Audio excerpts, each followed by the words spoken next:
दोस्तों, अगर आपको बहुत गुस्सा आता है और अगर किसी भी चीज को लेकर ज्यादा सोचते हो तो ये कहानी आपके लिए है। दोस्तों, मन को खाली करना सीखो, टेंशन को दूर भगाना सीखो। दोस्तों, कहानी सुनने से पहले वीडियो को लाइक करके और एक प्यारा सा कमेंट जरूर कर देना। एक गुरु का शिष्य बहुत गहन ध्यान कर रहा था, लेकिन उसका ध्यान केंद्रित नहीं हो रहा था।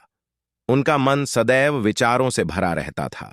उसने अपने दिमाग को खाली करने की बहुत कोशिश की, लेकिन उसकी सारी कोशिशें नाकाम रहीं। अंत में जब वह सब कुछ कर चुका, तब वह अपने गुरु के पास गया और बोला, गुरुदेव, मेरा मन हमेशा विचारों से भरा रहता है। मैं एक जगह ध्यान केंद्रित नहीं कर पाता। जब देखता हूं तो दूसरी चीज पर चला जाता हूं, फिर तीसरी और चौथी चीज करता हूं। मेरे दिमाग में हजारों विचार चलते रहते हैं और मुझे पता भी नहीं चलता कि ऐसा कब होता है। बहुत समय बाद मुझे एहसास होता है कि मैं क्या करने बैठा था और क्या सोच रहा था। हे गुरुदेव, मैं अपने दिमाग को विचारों से खाली करना चाहता हूं। मैं चाहता हूं कि मेरे मन में एक भी विचार न रहे। जब चाहूं तभी विचार उठना चाहिए। गुरु ने कहा कि किसी भी समस्या का समाधान तभी होता है जब हम समस्या की जड़ तक पहुंचते हैं, समस्या को ठीक से समझते हैं और जानते हैं। क्या आपने उस मन को भी जाना है जिसे आप खाली करना चाहते हैं? शिष्य ने कहा, गुरुदेव, मैंने मन को जानने की बहुत कोशिश की है, लेकिन जितना इसके बारे में जानता हूं, यह उतना ही रहस्यमय होता जाता है। गुरु ने कहा, जाओ और छोटे छोटे पत्थरों से भरा एक घड़ा ले आओ। तब शिष्य छोटे छोटे पत्थरों से भरा एक घड़ा ले आया और गुरु के पास रख दिया। गुरु ने कहा, इस घड़े को अपना मन समझो और इस घड़े में पत्थर भरे हुए हैं। अब इस घड़े में और पत्थर डालो। शिष्य घड़े में पत्थर डालने लगा। घड़ा पहले से ही भरा हुआ था। 12वां पत्थर रखते ही बाकी सभी पत्थर नीचे गिरने लगे।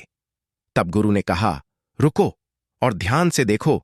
अब घड़े में कोई पत्थर तो नहीं आ रहे हैं, बल्कि वह नीचे गिर रही है, क्योंकि यह भर गया है। इसमें जो भी आ सकता था वह आ गया। अब और पत्थर नहीं आएंगे। यदि आप दूसरा पत्थर लगाना चाहते हैं तो पहले पत्थरों को बाहर निकालना होगा। शिष्य ने तुरंत कहा, गुरुदेव, मैं समझ गया कि आप क्या कहना चाहते हैं, कि हमें अपने दिमाग को विचारों से खाली कर लेना चाहिए।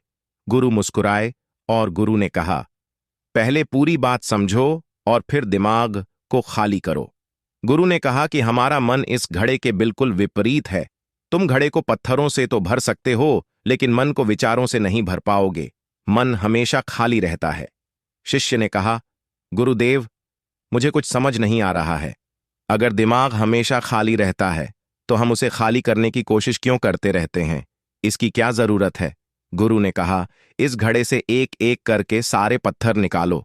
शिष्य ने वैसा ही किया और घड़े से एक एक पत्थर निकालता यह घड़ा खाली हो गया है। अब आप इस घड़े में कोई भी पत्थर डाल सकते हैं, दूसरा पत्थर डाल सकते हैं, या फिर वही पत्थर दोबारा डाल सकते हैं। आप इसे आधा भर सकते हैं या फिर पूरा भर सकते हैं। शिष्य ने कहा, गुरुदेव, मैं भी ऐसा ही हूं। मैं बता रहा हूं कि मन को खाली करना है। ये तो पत्थर हैं, इन्हें आसानी से निकाला जा सकता है और घड़ा खाली किया जा सकता है, लेकिन मैं अपने मन को कैसे खाली करूं? गुरु ने कहा, इस खाली घड़े में एक पत्थर डालो और 2 पत्थर निकाल लो। शिष्य ने यह कहा, ऐसा कैसे हो सकता है कि जब इस घड़े में एक पत्थर होगा तो एक ही पत्थर निकलेगा, फिर 2 पत्थर कैसे निकल सकते हैं? गुरु ने कहा, चलो ऐसा करो, इस घड़े में 2 पत्थर डालो और 4 पत्थर निकाल लो। शिष्य ने कहा, गुरुदेव, यह कैसे संभव हो सकता है? यह कोई चमत्कारी बर्तन नहीं है कि 1 डालो तो 2 निकालो, 2 डालो तो 4। गुरु ने कहा, यह घड़ा चमत्कारी नहीं है, लेकिन तुम्हारा घड़ा यानी तुम्हारा मन चमत्कारी है। यदि आप इसमें एक विचार निकालेंगे तो इसके पीछे 2 विचार होंगे। जब आप उन 2 विचारों को पकड़ते हैं तो उनके पीछे 4 विचार उभर आते हैं और वह खाली नहीं रहता। यह मन का भ्रम है कि सब कुछ है, लेकिन कुछ भी नहीं है। शिष्य ने कहा, गुरुदेव, आप जो कह रहे हैं वह मैं समझ गया, लेकिन क्या मैं हमेशा अपने विचारों के जाल में फंसा रहूंगा? क्या मन के भ्रम से बाहर निकलने का कोई रास्ता है? बिल्कुल नहीं। और जब आप उन 4 विचारों को पकड़ते हैं तो उनके पीछे 16 विचार उभरते हैं, और ऐसा करने से विचारों की एक लंबी श्रृंखला बन जाती है और आप कहीं नहीं रुकते, एक के बाद दूसरे विचार को पकड़ते चले जाते हैं। यह मिट्टी का घड़ा पत्थरों के घड़े के समान है, भरा रहेगा, लेकिन आपका मन कभी नहीं भरता, वह हमेशा खाली ही रहता है। हमारा दिमाग भी एक विचार के बाद हमारे लिए हजारों विकल्प खोल देता है और हम एक मुख्य विचार को छोड़कर उन हजारों विकल्पों में फंस जाते हैं। शिष्य ने कहा, मैं आपकी बात अच्छी तरह समझ गया हूं, लेकिन अब मुझे क्या करना चाहिए? मेरा मार्गदर्शन करें। गुरु ने कहा, मन के जाल में मत उलझो, मन को खाली करने की कोशिश मत करो, अपना ध्यान इकट्ठा करो, एकाग्रता लाओ, जो भी कर रहे हो उसे अंतिम मानकर करो। ऐसे करो कि बाद में इसमें आपको कुछ भी करने की जरूरत नहीं है। और जब आप किसी दूसरे विचार पर काम करते हैं तो बस उसी पर काम करें, कोई दूसरा विचार नहीं। मन के भ्रम से बाहर निकलना इतना आसान नहीं है, लेकिन अभ्यास सब कुछ कर सकता है। शिष्य ने कहा, गुरुदेव, मैं भी ऐसा ही करूंगा। ये समझाने के लिए आपका बहुत बहुत धन्यवाद। हम सभी अपने दिमाग को खाली करने की कोशिश करते हैं, मन में उठते बैठते विचारों से परेशान रहते हैं।